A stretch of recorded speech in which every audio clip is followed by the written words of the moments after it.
All right, guys, welcome to another episode of Commander Spotlight. Today I'm going to do Rocket. You guys have been asking me about Rocket, so let's get right into it. How do you get Rocket? She's a C or D class. I'm not 100% sure which one she is. Um, you just get her from a free spins or spin tens. You'll get her just throughout normal gameplay, your daily spin or your spin tens. It's not really hard to get her. And let's move over to her skills now. She has two skills that you're going to be your main skills for a while. I mean, it is gonna be kind of hard to get her to S class for like you just have to do some spin tens and you get her. But your main skills are gonna be these two, and they're both at 20% activation, and they both scale by 1% per level, which right away, not that good, not that good. 20% activation and 1% per level, not that good. If it was a higher percent chance or higher activation, these would be really good, but sadly they're not. Let's go over them. Sun Grenade. 20% chance to trigger before next action. Decrease attack of the target by 7% temporarily. Can stack, right?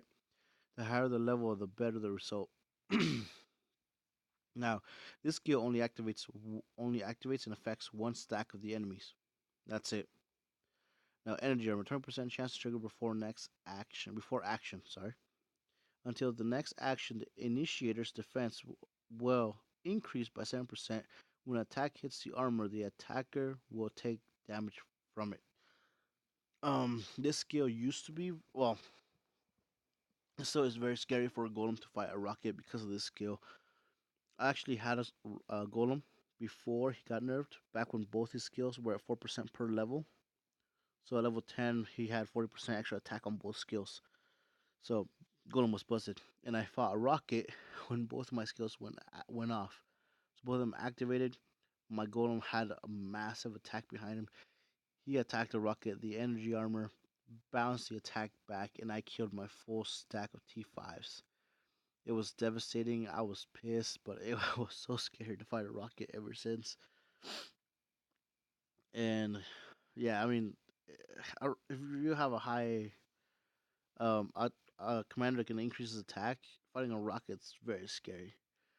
But let's go over to see her battle, and you guys can see um, both of her skills activate. See, there we go, on one individual stack, rather than like the full enemy troops or your own troops. Just it doesn't activate, and her skills are actually learned by mobs. So there you go. So it activates on one stack. You can stack, like if the skill activates on the same stack multiple times, but not really worth it. See the energy armor activates on that one stack, and that's it. Not super OP, nothing like that. I mean, just have to get lucky, have your energy armor activate, then you can have a golem kill itself. Other than that, mm, you're kind of gonna be stuck holding your breath. Now let's go over to her new build. Her her new build or her early game build would be Ashidara.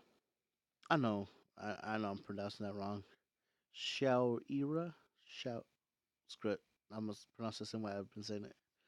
Um this could be your main chest plate. It gives a lot of defense, way more than the Pangolian. The Pangolian sure gives HP, but this can scale way better. This could be your main source of defense right there. Then what do you want for your legs? A Gale. Don't have to think about it twice.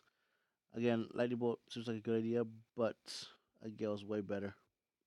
Gives you more dodge. Then a Thalamus Booster 3, easy to get. It's your standard PvE headpiece and PvP. Now for her weapons, normally Thunders would be her endgame weapon. That's the beauty about airships. You get these are done. You don't need them anymore.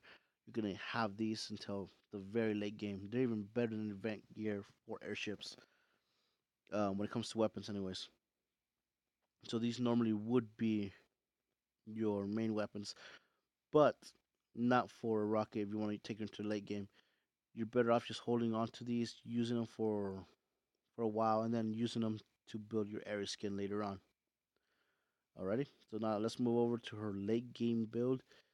If you really, really want to carry her to the late game, I will show you how to do that right now. Just let me get these guys going. Alrighty. Now, let's switch over to her endgame build.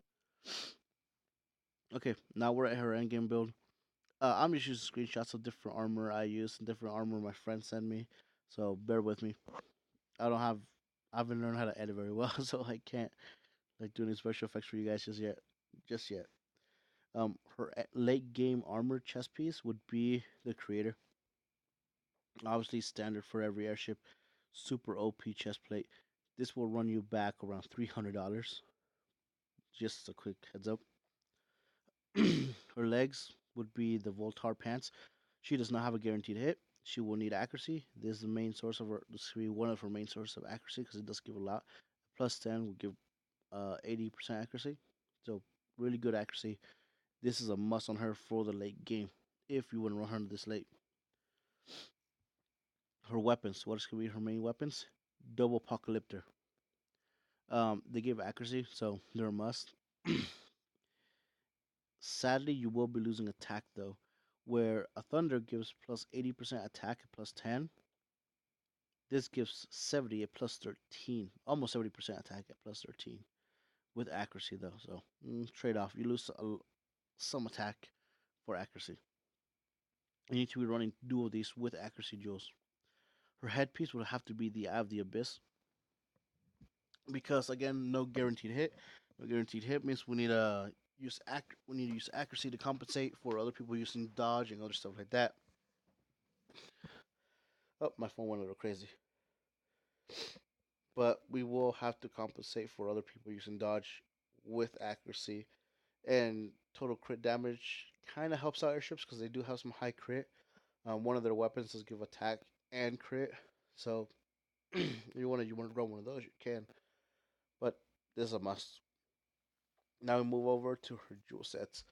Normally, I recommend the Gemini jewel set if you have enough accuracy on her. So that way the first attack can hit, land, and you have another attack on top of that. If you do not have the enough accuracy to fight people, don't go with the Gemini set. Go with the Scorpio jewel set. Make this your main jewel set. This gives you a guaranteed hit, 20% activation, sure, but it's a guaranteed hit with 100% damage increase and 30% HP.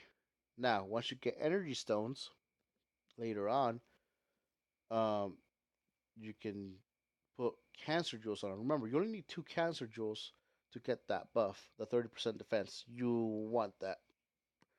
Why just a little extra defense? You don't really want the full set of jewels because the skill kind of sucks. 20% activation, it increases your defense by 100% by your airships. You're already naturally tanky, so you don't really have to worry about that. For your other jewel sets, though, because you still have 2 slots available, you can put Gemini jewel sets and get sorry, and get an extra 30% attack. So you can get back some of the attack you lost by not using thunders with this.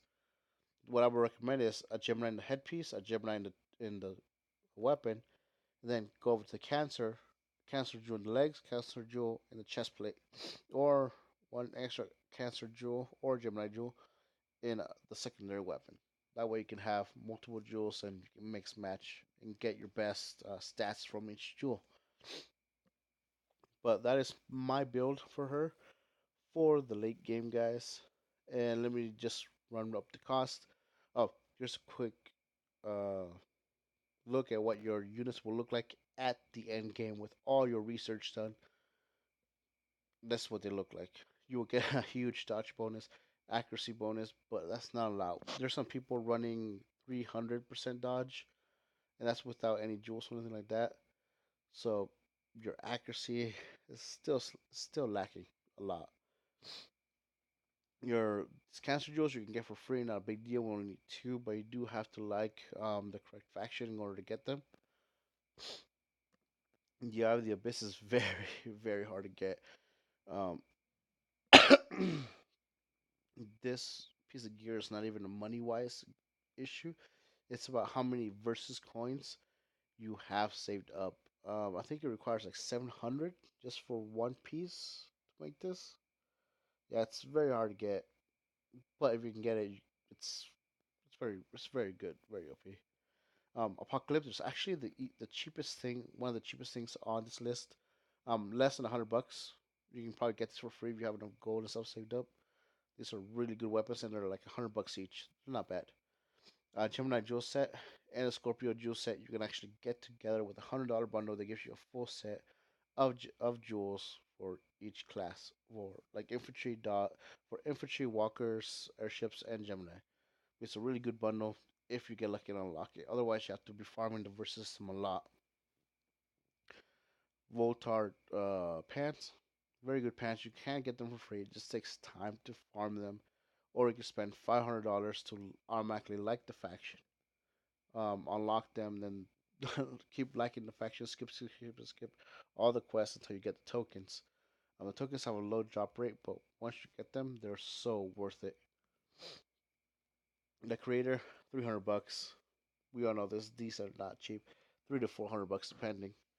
And that is my this is my guide or for Rocket for the late game. I hope you guys like it. If you guys don't, or you guys want to see a different commander for tomorrow's commander spotlight, just comment in the bottom. I will link my Hydra Facebook page, so you guys can talk to me there, catch up to me there, give me suggestions of what commander you guys want to see next. And yeah, I'll catch you guys in the next video. Hopefully, you guys like this one. If you did, like the video so other people can find it easier. And yeah, I'll see you guys in the next video.